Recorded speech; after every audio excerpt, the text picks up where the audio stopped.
So I'd like to speak this morning about spiritual discipline. And I'm very fond of the word discipline, actually. And it's not a very popular word, I would say. And that's for good reason, because in some ways discipline kind of sucks. But is actually very, very helpful. And when we can get into a certain kind of path of discipline, wonderful things unfold from discipline. And whether that's something just simple like brushing your teeth, right? There's a discipline of brushing your teeth. You might, if you remember when you were a little kid, or if you have little kids, and maybe they don't want to brush their teeth, but actually life is better when you brush your teeth. Right? And so there is a kind of regularity to that, which we could talk about as being a kind of discipline. That's pretty simple. But it's not just that you keep holding very tight about brushing your teeth. Oh, God, I don't want to brush my teeth. I do that sometimes. Like, I don't want to brush my teeth before I go to bed. I just go to bed without brushing my teeth, you know. But basically, I brush my teeth before I go to bed. Basically. So it's not that you have to hold really tight to it, but you just learn, like, oh, it's better that way. You know, especially have a very garlicky dinner or something like that. But spiritual discipline in some ways is not so different than that. There's a kind of healthy habits which can be developed, but it takes a certain kind of effort to develop them. And to develop them in a way not just that they lead to you being a kind of masterful person, kind of mastery over yourself, but that you're actually building these spiritual habits from the inside, so that you see the benefit of them, you experience the benefit from them continuously, which helps you want to keep the discipline up. Oftentimes, our idea about spiritual discipline is really defined by a kind of domination. And we could say control, or a kind of commanding type presence, which is really inside of us. And oftentimes our spiritual pursuit, it kind of tickles a certain part of our being, which wants the overlord to take control. Right? Particularly in, I would say, what oftentimes expressed as Western religions or Abrahamic religions, this archetype is very activated. And there's all kinds of ways in those spiritual traditions to work with that. Buddhism doesn't use that archetype so strongly. Right? Doesn't push into that part of ourself so strongly, or ask us to really invite in that kind of domination or control. And it's important for us to understand that, because it's very easy to take up the practices of Buddhism, particularly I would say Zen Buddhism, which has a very austere quality and a pretty intense discipline, if you take it up in a kind of big measure, that we get confused about those kind of patterns of domination, and then we apply them. It's very natural for us to do that. And natural but diluted. And then that delusion causes all kinds of problems. If we just think about some of our general sense about spiritual discipline, if we just hear that word, things that came to mind to me right away are spirit over body. Right? A spiritual discipline would be a discipline in which you treasure the spirit over the body, and that the body is denied for the purposes of being able to more completely attune with or to cultivate spirit. Doesn't that sound true? I don't think it is true, but it sounds true, right? And that's the part when I'm talking about that dominating part of ourself. We're like, yeah, if I could just deny this kind of carnal body, right?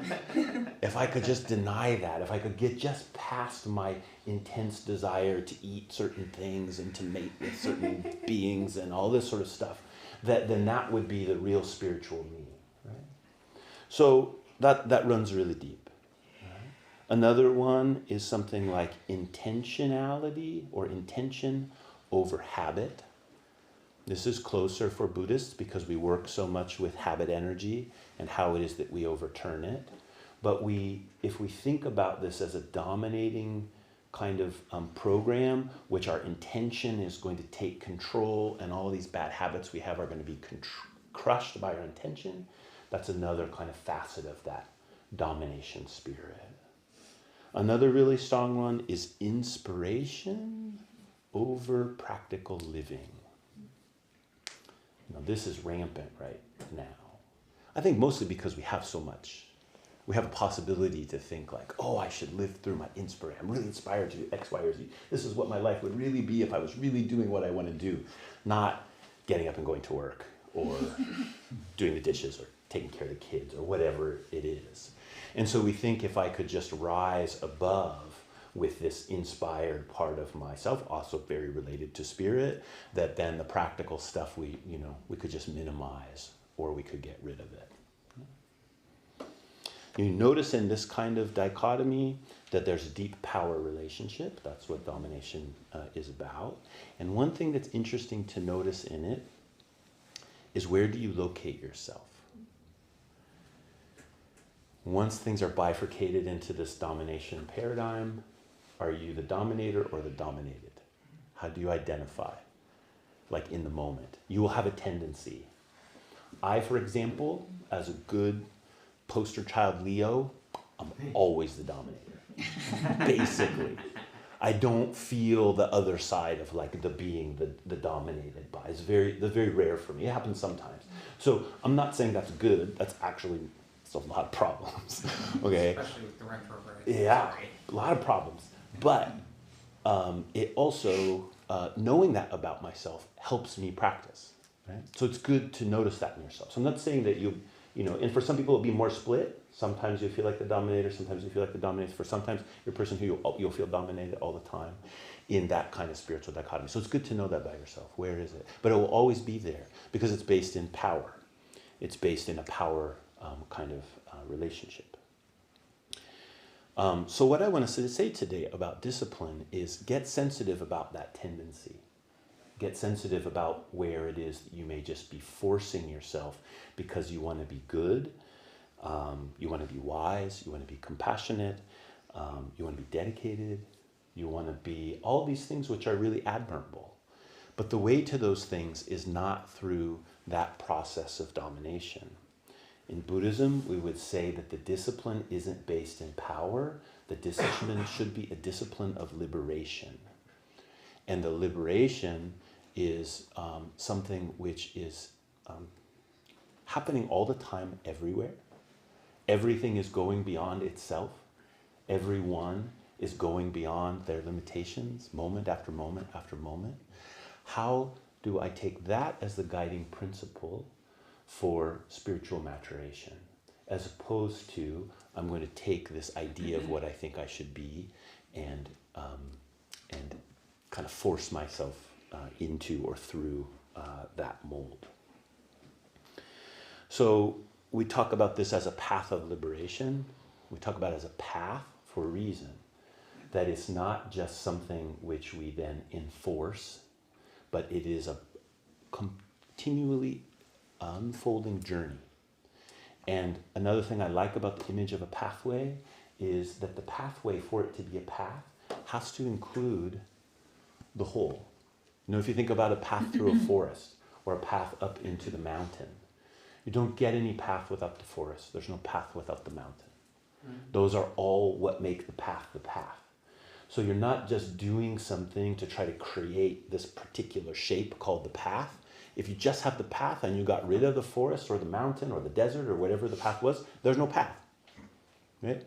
The path by definition is totally interrelated with what it is a path through. And we could say for us, the path we're talking about is the path through life, a human life, which we've been fortunate enough.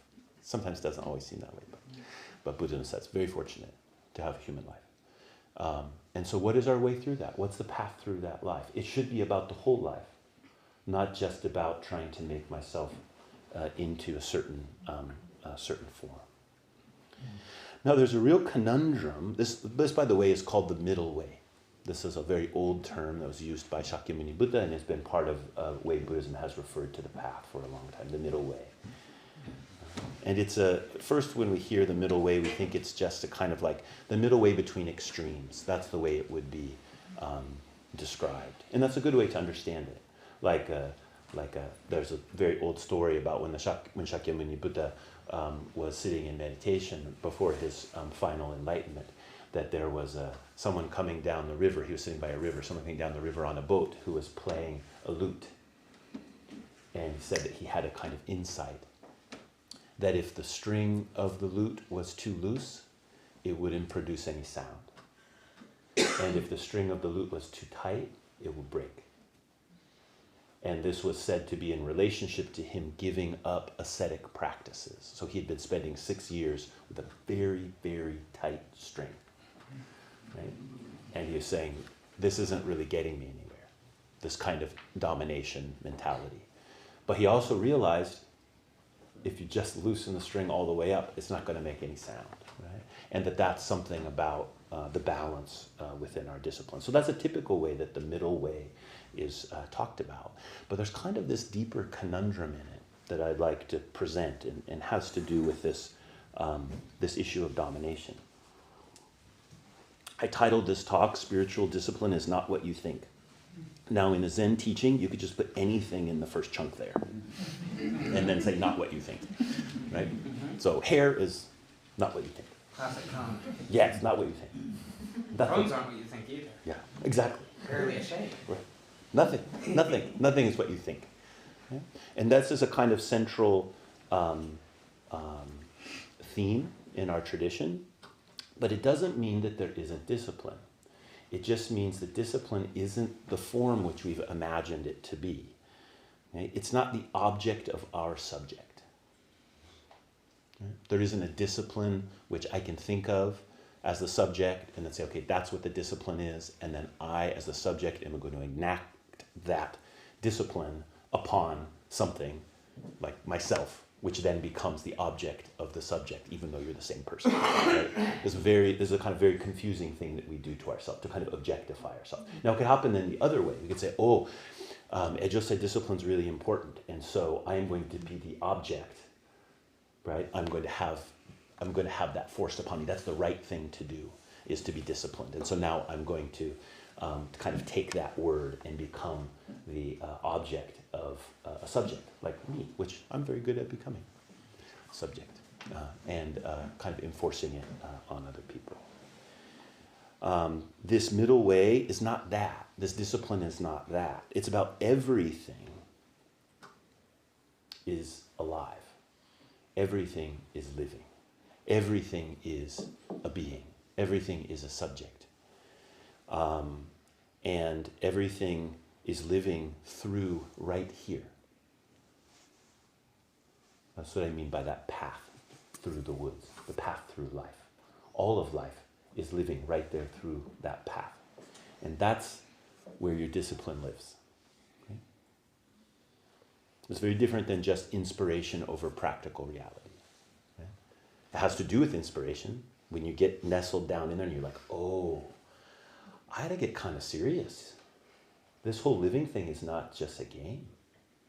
When you saddle up closer to that, there's this release of energy. But the difference between that and just only inspiration over practical living is you'll also feel a kind of downward, like being resigned, resignation. That's not such a positive word, I think. I used to say that when I was working at school, and everyone's asking you, how are you doing? How are you today?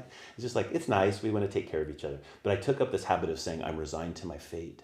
People say, how are you today? I'm resigned to my fate. Now I try to say it kind of seriously, because I'm that kind of person, so I wanted to see what they would do. And but it's actually, this is a good thing, to have the inspiration and the grounding at the same time, right? Yeah, I'm taking this very seriously, and I have responsibilities, and those happen together. Right? So this kind of conundrum is that we can see some examples of the middle way, or our idea about the middle way, or idea about the path, or experiences that we've had, within Buddhist tradition or in other spiritual disciplines. I'm talking about, any kind of thing that we might do, and we can see it as an object. But then the conundrum is, how do you do that? It's not just the enforcing that idea or that shape or that image upon ourselves. And so how do we do that? Well, actually, this is how we learn everything. It's not such a conundrum. It's only a conundrum if you sit and think about it. A little bit like that old conundrum, if you throw an apple at a tree, it can never get there because it has to go halfway. Or maybe it was an arrow shot at the tree, I can't remember. But it has to go halfway, right? It has to go halfway again. It has to go halfway again. It has to go halfway again. It has to go halfway again. How could it ever get there? It still has to go halfway. Actually, by the time it gets there, it's overdone it. It's been moving too fast and ends up lodged inside. Well, I'm not sure about that. You ever shot an arrow at a tree? I have. Happens. It just goes. Right. But the conundrum is you're sitting and thinking about it. Right? So as you're thinking about it, then you don't think it's possible. And you can't get into this kind of place. But in the actuality, the discipline's not so difficult. Think about little kids when they learn to walk. Okay? I've been watching my granddaughter a lot lately. She's quite good at walking. She's so little. She's really little. Like her brother is kind of big, strapping up. She's really little. And so it's fun to watch her walk because you don't think she should be able to because she's not the size usually that babies are walking. And watching her do things. And so what do you do for the first 8, 9, 10, 12 months of your life, 13 months, for whatever it is? You're watching people walk all the time, right? But then what does it take to actually walk? You actually have to try to get your hips underneath you. And you can watch that happen. First there's some crawling, and there's sitting, and then there's grabbing onto something, and maybe walking around the table, and then there's maybe a first step, and it's always falling back down. It's nice when you're a baby because you have diapers and your legs are short, and so you don't have that far to go.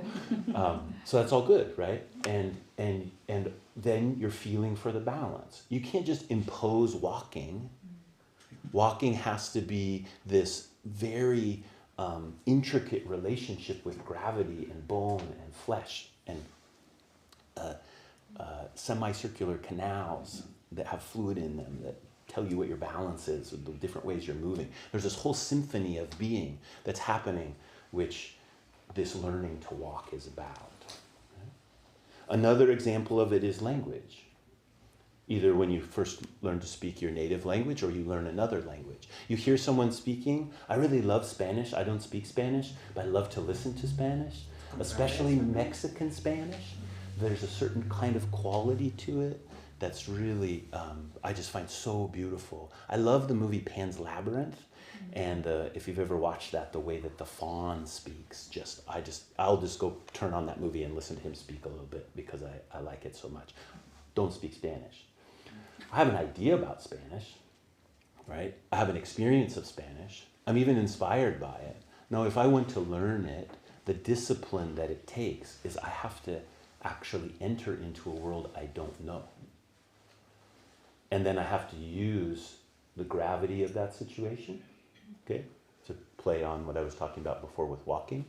Each of the situation will have its own tendencies. It will have its own weights. And then I have to feel for those weights. I have to feel for what muscle is there, what flesh is there, what bone is there, what blood is there, what gravity is there. And then something can start to emerge from that. Now, when we get a taste for that, that's where discipline becomes a big uplift, not just a drag. Right? It's not just like this thing I have to do to stay spiritually healthy or whatever it is, I think. It becomes an exploration. It's like walking on that path and there's always a turn and you think, oh, what's around the turn? Or you're listening to the river maybe that's coming beside or other things. That's the process. Because when we hear or see people doing something, we don't actually understand what they're doing. We have a name for it. We might call it walking or speaking Spanish, but we don't actually know what it is. We just know a name. That's fine. But the discipline is where you say, okay, I want to take the name. I can see something's happening there. And then I want to find out how is that through this life. And when you do that, you'll find that walking is its own whole world. There's a whole world of walking. There's a whole world of speaking Spanish. Anything that we're doing, a whole world appears from that doing. And that's why it's a creative, self-reflective process. in which you grow and you change. And that is what is important, not that you have achieved this particular shape. Now, part of the reason I'm talking about all of this is because it's the new year. And this is a good time where people think, I kind of want to get it together. Which I think is a good inspiration. It's one of the reasons for having a new year. Is you sort of feel like, okay, how's this 2025 going to be? It's good to reflect about that. It could be any time of year, but, change of a digit's a good time. Right? It's also, in our calendar, the sun, our relationship with the sun is changing. And so we go into a kind of darker place, and now we're coming into this kind of expansive place. This is a perfect time with the rise of energy to say, how do I want to live with more daylight? Not that the daylight is better than the darkness. Actually, they both are really important. But you might have some rising energy that says, okay, how am I going to do this living thing? What's this path through the woods going to be like? And how am I going to pay attention? So that could be all kinds of different things in your life that you may turn to. And one of those things may be practice here at the temple or practice in general. We have a practice term which starts in February. We have constant stuff going on all year round, but in February we have a practice term which goes for a few months. There's a lot more classes, small circles, which are like certain themes that are taught about, which is a more intimate setting than a class, usually maximum of 8 to 10-ish people. There's more discussion usually. There's meditation retreats. There's a lot of opportunity to meet with myself or another teacher at the temple. There's a lot of different kinds of supports, and actually the information about what will be happening for the practice term and everything will go out at the end of this week. So if you're signed up for the electronic bulletin, you'll get that this week and kind of see what all the different offerings are. But I wanted to get this in before you get that, because it's easy to take that enthusiasm and then just say, okay, what am I going to mint? What kind of Buddha am I going to mint? Or what kind of cookie cutter am I going to use? Actually, the thing to do is to think about, what have I seen? What do I care about? How can I enter into that world and explore? And if you overburden it, you won't be able to do that. You'll just be trying to keep up. But if you underburden it, you're not really feeling the weight of the situation. Again, whether that's temple practice or anything that you might be doing. And so this kind of conundrum that we have about how do I actually walk, again, sounds like a conundrum when we stop and think about it, but when we just move, it's not so much of a conundrum. We take a step. But to take the step, you have to actually feel the balance. Right? You have to feel like, okay, I'm here, and I'm going to put my foot forward. I'll know exactly where it's going to go. Pardon me. But the way that you find the good place for your foot to go is that you feel your feet. Right? You're there. You pick this foot up, and you have to kind of rely totally on your left foot for your right foot to find its place. But your right foot finds its place in relationship to the left foot. The left foot's solidity, the left foot's feeling what's there on the ground, allows the right foot to put itself somewhere. That's how walking functions. That's what we learn when we're little kids. Right?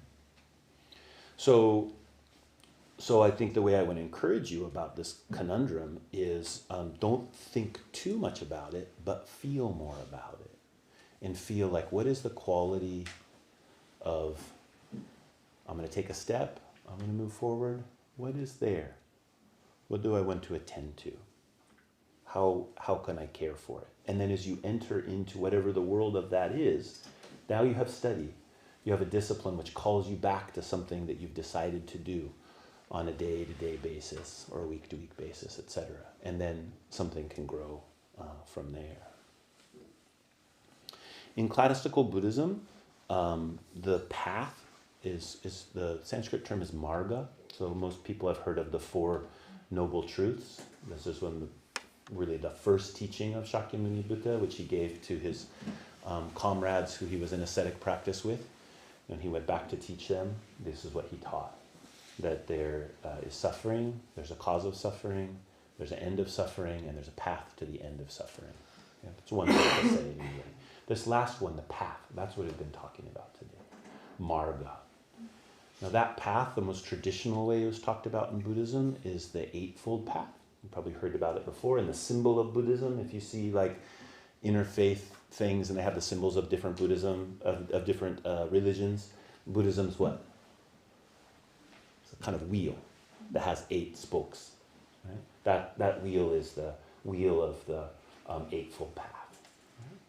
So that pathway that has all these different facets or has these different spokes that make it work, but they're really not separate. Okay? They all are completely intertwined.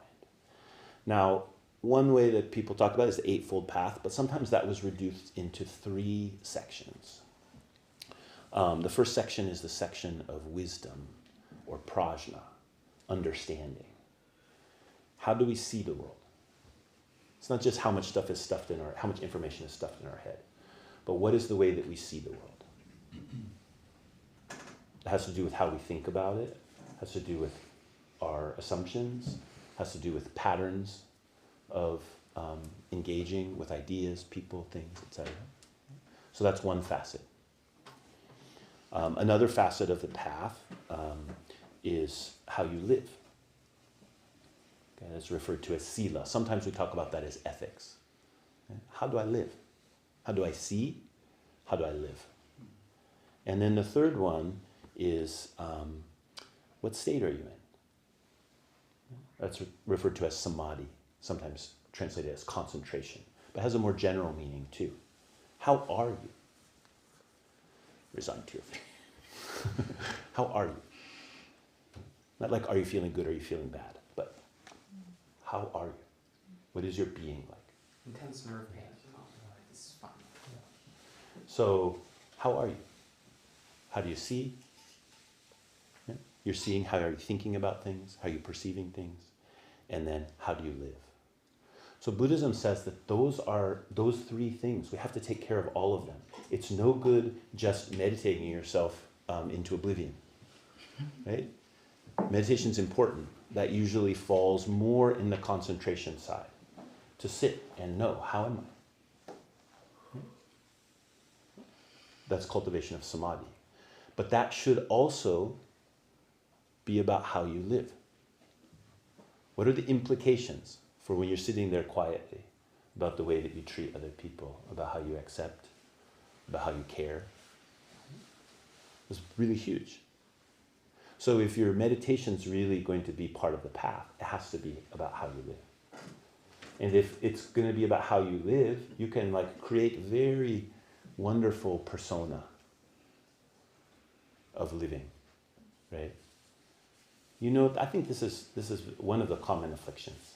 You learn to do something you believe in, enough, you believe in it enough, and then you kind of write it out. You're doing that. Well, I'm a good person. No, you're not. There's no such thing. There's no such thing as a good person. That's not even the goal. The goal isn't to be a good person, right? The goal is something much richer. Right? And so we tend to just write it out. But how you are is absolutely important to how you're living. It's not just a caricature of being a good person. There's something deeper there. Now, if we're going to really take care of those, our way that we're seeing things and thinking about things has to change. We're mired in ignorance. We believe that we are a subject in a world of objects. Or we believe we're an object in a world of subjects. And we flip between those again and again and again. How do we reorient that? Okay? So, in the spiritual discipline, the reason I'm bringing this up is this is the bone, this is the flesh, this is the blood. This is where the contact really gives you feedback about what does it mean to stand up? What does it mean to walk? Okay, what does it mean to make a syllable with your mouth and then look into the blank stare of the person who's the native speaker of the language who is like, I know you said something, but I have no idea what it is because your pronunciation wasn't right. Or vice versa, the person speaking to you and you're like, oh. Yeah. When I went to Mexico, and sometimes they'll stop you while you're driving and there'll be some guards and they'll ask you some questions and they would come to the window and they're talking to me and they could tell very quickly She's like, oh yeah, this guy doesn't know. But then my wife, Alsa, she looks very Latina. And so they would look over at her, and they would start speaking to Spanish in her, and she would go, and then, but they wouldn't stop, right? Because they assumed that just, I don't know, that they would speak a little louder or something. And then pretty soon she would say, no mexicana es a japonesa. And then they would say, no japonesa. And she would say, oh, no japonesa. Say, no japonesa. And it would go like that for a little while. Hablo España. Yeah. It's just wrong enough that they'll understand you really don't. Yeah. So that situation is a place where you get to learn about what it means to speak the language. Right? And that's how you learn to speak. When I used to teach Japanese, I would always tell my students, I would be like, to learn Japanese, you have to forget Japanese again and again and again and again. And you have to make a mistake and a mistake and a mistake and a mistake. Doing it right, that's fleeting, right? But mistakes, those are forever, right? And if we really get into them, then they open us up to the next thing and the next thing. And that's what these different facets will happen. So part of that feeling with your foot is thinking like, what could I use? What might I lean into in this discipline? Again, whether that's disciplines outside of the temple or disciplines inside the temple. Within the temple, these three things are things you can really think about. Maybe you really have taken up a meditation practice and that's become really consistent for you, right? And you're just like, yeah, all this philosophical stuff, it just kind of drives me crazy. I don't understand it. It's so confusing. A little wisdom probably shaped in there would be good. You're probably a little attached to the quietude of meditation. And a little bit of wisdom will shake that up. And when it shakes it up, that kind of quietness, which has its own beauty, then becomes a much more vibrant. Maybe you're the kind of person, this happens all the time at a Zen temple. People will come for the first couple of times and say, I've been reading about Zen for 38 years. And I'm thinking now maybe I would like to try it out a little bit. And I think Zen attracts that kind of person because if you kind of like, one of my friends used to say that the philosophy, Zen or Buddhist philosophy is like chocolate for the mind. If you're kind of philosophically inclined person, it's just like, it's so great. And so that's really common. If you're that type of person, yeah, reading's really great, but this whole meditation, I'm not really sure about that. Great, some meditation, right? And for everyone, sila, sila, sila. How are you living? How are you living? And watch this one, because the domination on that one is humongous. If you're in one of those modalities where you're like, I know who's wrong and I know who's right, and I'm one of the right ones, and it's my job to save the world by convincing them all that I'm right and or enforcing my rightness upon them, look closer. Because actually what we want is not to be right. That's not the middle way of living. That isn't to say that we don't take a stand on things. I'm not saying that at all. But I'm saying, where is that motivation? Where is that motivation coming from? So if you feel those things, then you can enter into that world of study, and there's chance for growth. So the last thing I say, and then we'll have some time for questions or comments. This is one of the things that meditation teaches us. This dynamic that I'm talking about, this way of practicing or this way of studying. If you think that meditation is holding yourself still, you sit down and you hold yourself still and you'll get anxious very quickly. And you'll find that it's hard to hold yourself still. Now, if you don't throw yourself into the world of meditation, i.e., just take up a meditation posture for a particular period of time, you'll never get to explore that world. So you have to do that. In a way, you have to hold yourself still. You have to try to do what you see people are doing. You see people meditating, you say, I want to do that. You have to try that thing you see, even though the thing you see is not really the thing, right? You're wrong about it. But that's all you have. So that's what you have to do. And then when you sit there, you realize like, this holding myself still won't really do. I just have to be with myself. And myself includes not just my spirit, not just my mind, includes this lumpy body and the wholeness of where I am right now. And so then you learn, okay, how's my breath? How's my body? How's my heart? and you learn to take care of them rather than just techniquing them. And then that discipline becomes explorative, and growth will happen very quickly, actually, under those conditions. Sometimes growth includes some difficult things. Growth always includes some difficult things, right? But also there's much joy there as well. So any questions or comments? Mm-hmm. What did you say about discouragement? About like a personal discouragement? Yeah, when you try to think about discipline and discouragement. Well, there's a lot of possibilities. I think one of the things that's common is people's idea about what they're doing is either too far out or too close. In practical term, that means like setting the bar too high or setting the bar too low. So when we set the bar too high, then oftentimes what happens is we're doing it, but we can't pay attention to the feedback loop because we're putting out so much effort just to try to keep the thing going. And then when we miss, we sort of say, oh, well, I'm no good, or I didn't get it. And we don't have any of the positives that came from it. We just kind of follow it. When we set it too low, then it's kind of like why keep doing it? And I'm not likely also to get much of the feedback because I'm not making too much of a change.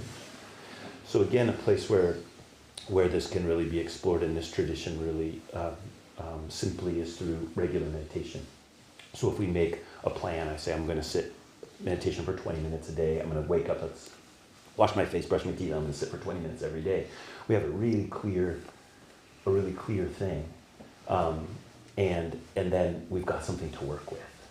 What's the right amount of time? What's the right thing? I think that's different for everyone, but paying attention to where that is. So that's one way that discouragement can happen. I think another way is that we may have a lot of conditions around it. We may have a lot of karma, like we've put ourselves out there again and again for it, and we haven't quite kept up with it in the way that we intended to. And so now we've got a kind of a pattern or a sort of a wake. To bring that directly into the practice itself can be helpful, to recognize that. Okay, yeah, I've done this before. I've been here before, and I find that this is what the pattern is. Work with the pattern itself, rather than thinking that the pattern might just go away if your discipline could be good enough. Because then what's happening is your intentions trying to dominate your habit. And what you want to do is you want the habit to be part of the whole thing. Like, yeah, I oftentimes think this is what I want to do, and I get into it a little way, and I'm like, I'd rather play Icebreaker. Anybody ever play Icebreaker? Viking Icebreaker? Which icebreaker? Icebreaker Viking. Like on a phone? Yeah. There's a couple of games called Icebreaker. Yeah, that's what I was talking about. Yeah, that's what I was talking Like about. with the little hammer. Yep, on, like, exactly. the thing. Yep. Oh wow, Yeah, I didn't know there was a phone version, but yes, I've played the physical version on the phone. Yeah. So you might just go there, right? And so that becomes really easy. Whatever, that's just like the metaphorical icebreaker, right? Whatever it is, it's a billion things. And so then you can bring that in and you can say, okay, let me work with that itself directly. Probably underneath that, there's a bunch of disappointment. There's probably a lot of hiding out. There's probably also, just deep stuff that's happened that you can't see. And so when you get closer to those those kind of patterns, then the difficulty of that will appear, and then you've got something to work with. I mean, it's the thing that one of the reasons to not be too caught in the inspiration side is that when you're trudging through the mud, you're like, wait a minute, this isn't what I was inspired to, but it actually was. That's actually you intuitively, the inspiration that you kind of set had everything to do with the mud. But when you're in the middle of the mud, it's easy to let it separate off and to not want to be there. So those are some ideas. Yeah. So this may be informed my line of work. So the word parenting, reparenting, or coaching comes up to my mind. Yeah. So when there's an inspiration you're speaking of, and we get to the part where, I want to be a marine biologist, but that really means writing papers and suffering things beyond going to the ocean all the time. Yeah. And you feel that discouragement, that disillusionment. is there maybe more a kind way of having a dialogue with yourself, of saying continue, or I don't know, what would you say to that? Yeah. So there's a way that when we're coming up against the kind of hard reality of what it takes to keep discipline going, I think there's one side which is that we can all use developing more softness, just kind of care, right? And I think that's like you suggest, that's a kind way of talking to ourselves and saying, hey, I said I wanted to do this. I do really want to do it, but it is hard. And I don't have to show up as Superman. I can just show up as me and get through it, congratulate myself afterwards, and celebrate the small successes that come from that. You know, like that is a thing which I think we all need to do. Some of us more than others. There's another facet which maybe is a little bit less intuitive, and that is we need to become very, very sharp. And what I mean by sharp is whatever that wind is, whatever that we're kind of coming across, or that wall, we have to become so sharp that there's no resistance. Because what happens is that thing, we're going to come across that wall in one way or another, right? In the discipline. And the sharpness is about not allowing any separation. And that, we practice very directly in Zazen. Famous lines by Bodhidharma is said is facing the wall unwaveringly, seeing that the ordinary person and the sage are not two. So you think about that as just to face the wall, to face the cliff actually is what he faced. That, like, you think about this cliff that goes in all directions. There's no way past it. It's stony, cold, a little water dripping down it. Sometimes that's how it feels when we're right up against it. Right? And so becoming so sharp that these aren't separate realities. That is a continual exploration, both in the realm of samadhi, of concentration, but also in our understanding. How do we see that obstacle? And we see it as an obstacle, we always relate with it in that way. But if we change the way we see it, then it can become opportunity. So that's another way. A lot of the discipline of that comes both from regular practice, but also working with a teacher. So coming to see one of the teachers at the temple for practice discussion, those kind of things. Oftentimes we need that kind of reorienting to help see it in a different way, and then we can keep going. And also just a little cheerleading. We're kind of drama kings and queens a little bit, right? We're like, oh, it's so what? And for someone to say, yeah, that's pretty normal. I know it hurts. Yeah, we've all been through it. Come on, stick it out. You'll be okay.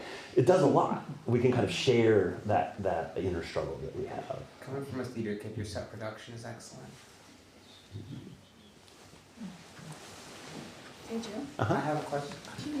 Can you speak a little bit about the double-edged sword of perfection? Mm-hmm. Sure. The term perfection, I have a kind of not so fond relationship with the word perfection. I do like the word perfecting. So perfection insinuates that there is some, or it has a possibility to insinuate that there is some state, kind of fixed state, which we could assess as being the perfect state. And I think that's just not very helpful.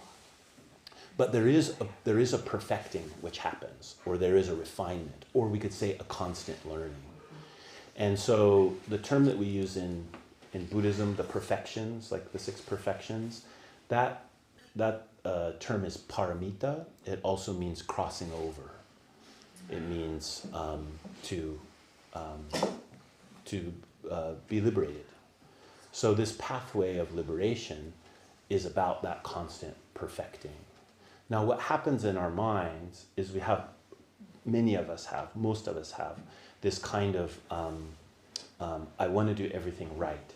And the way I'll know that it's right is because there's a certain form which will be I will know is right and to some degree, but then it will be reinforced from in some exterior way.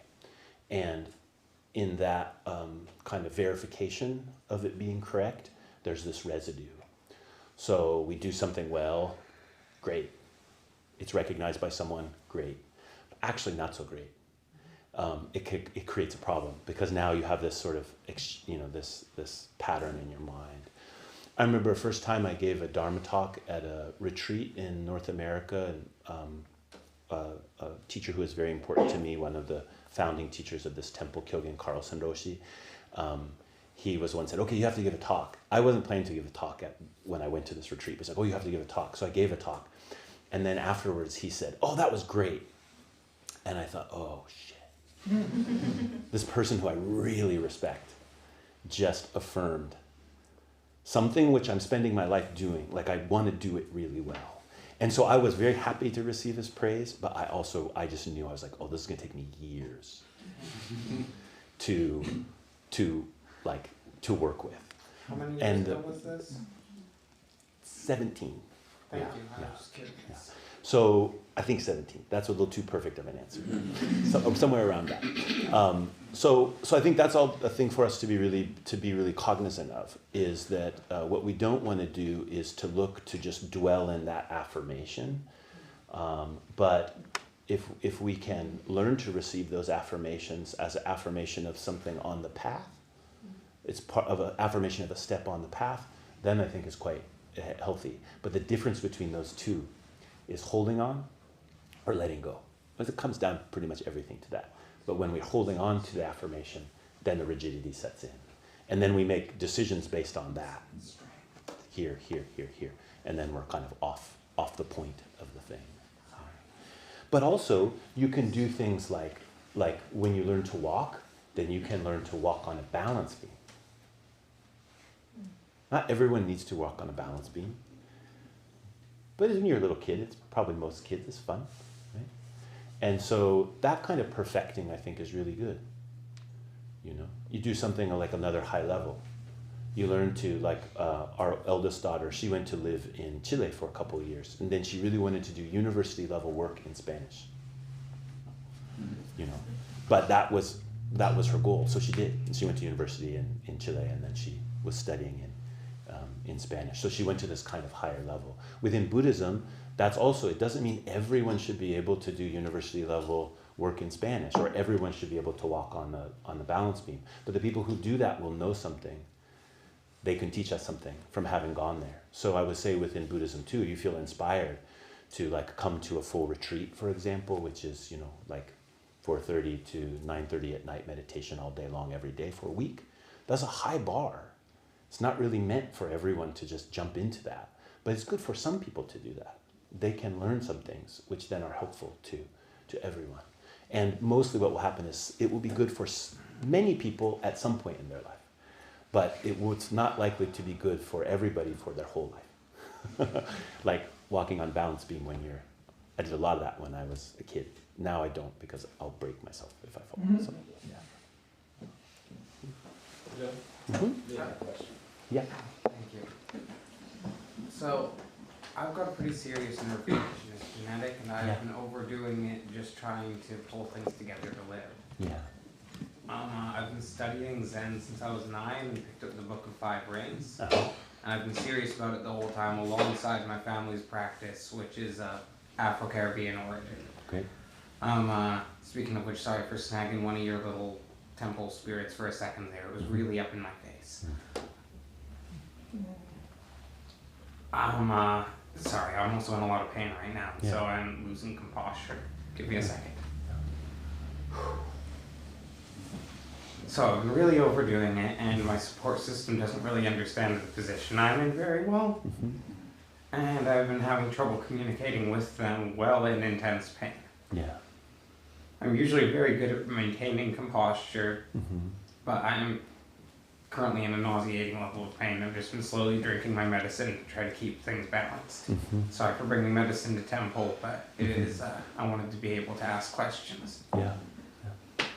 And it did not last as long through temple as I expected it to.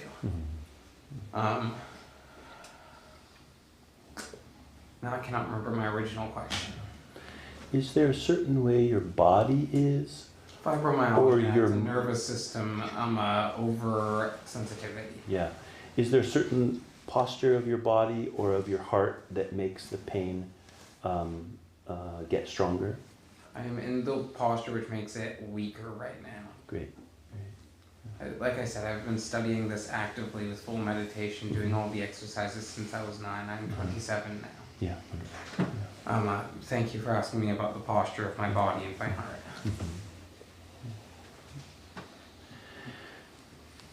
So there's two sides to the medicine of Buddhism. One side is I'm asking how to relax the string. So one side is the opening up of the condition. So relaxing the string. That's what I don't know how to do. Yeah. The other side is the acceptance of what our situation is. I've accepted my situation. And the two always go together.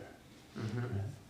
So while you're practicing, I think the place that I would recommend that you focus now is on breath.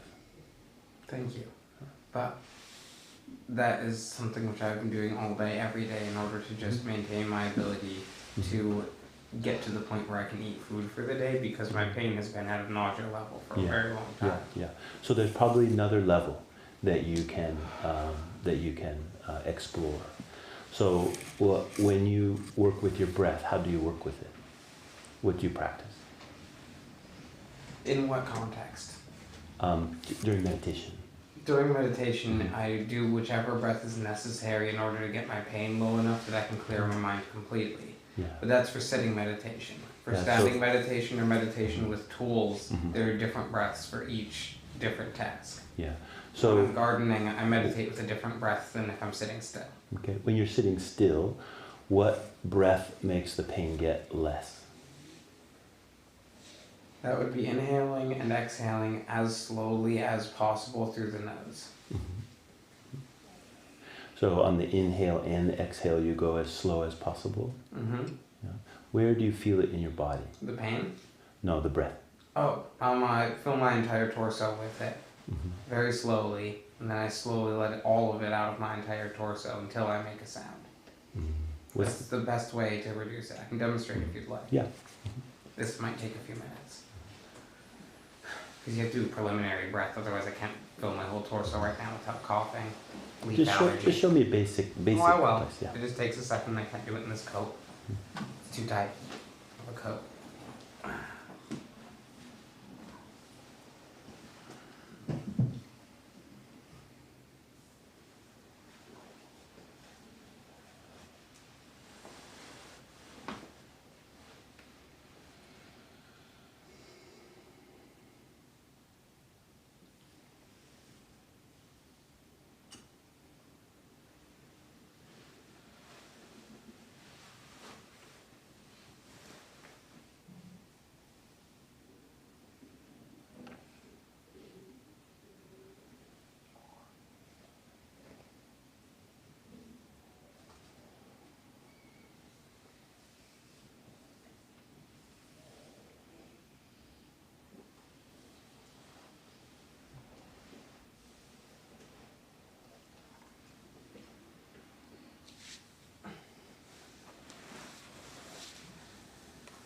Unfortunately, I'm trying to keep my coat on today because my best clean shirt happened to be bright pink, but I really wanted it down. Yeah, it's a beautiful shirt. Thank you. Sunflower. I got it out of a free bin. Yeah. Actually, I think a friend of mine handed it to me when we were both looking through a free bin. Yeah. So, So what I would recommend is do that breath in the beginning until you feel some level of stability, and then rather than lifting and lowering your chest, once you come in with the in-breath once and you're in kind of more upright, as you breathe out, try to just relax the abdomen. Rather than forcing the breath out and out and out and out, like the longest as possible, just let the abdomen relax.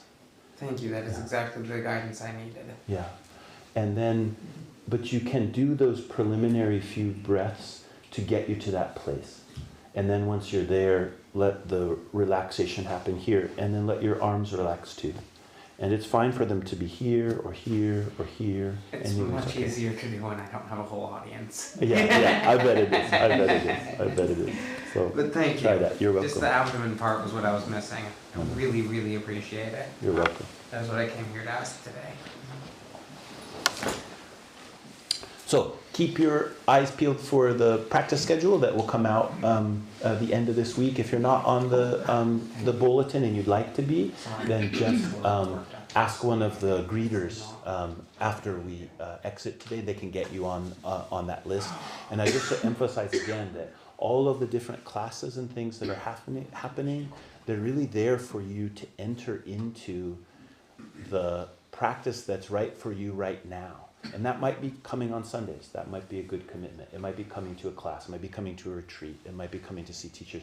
But you're the one that has to feel, what is the place that will help me in this moment? And we make a big effort at Buddha Eye to make all of those things available to anybody who's interested. The price of admission is your stepping in. That's it. And then to meet you where you are and try to help where you are in your journey to find out how to cultivate a life with that practice as part of it for some period of time. And then you get to see, will that be your practice for your life? The only way to know that is to live your life.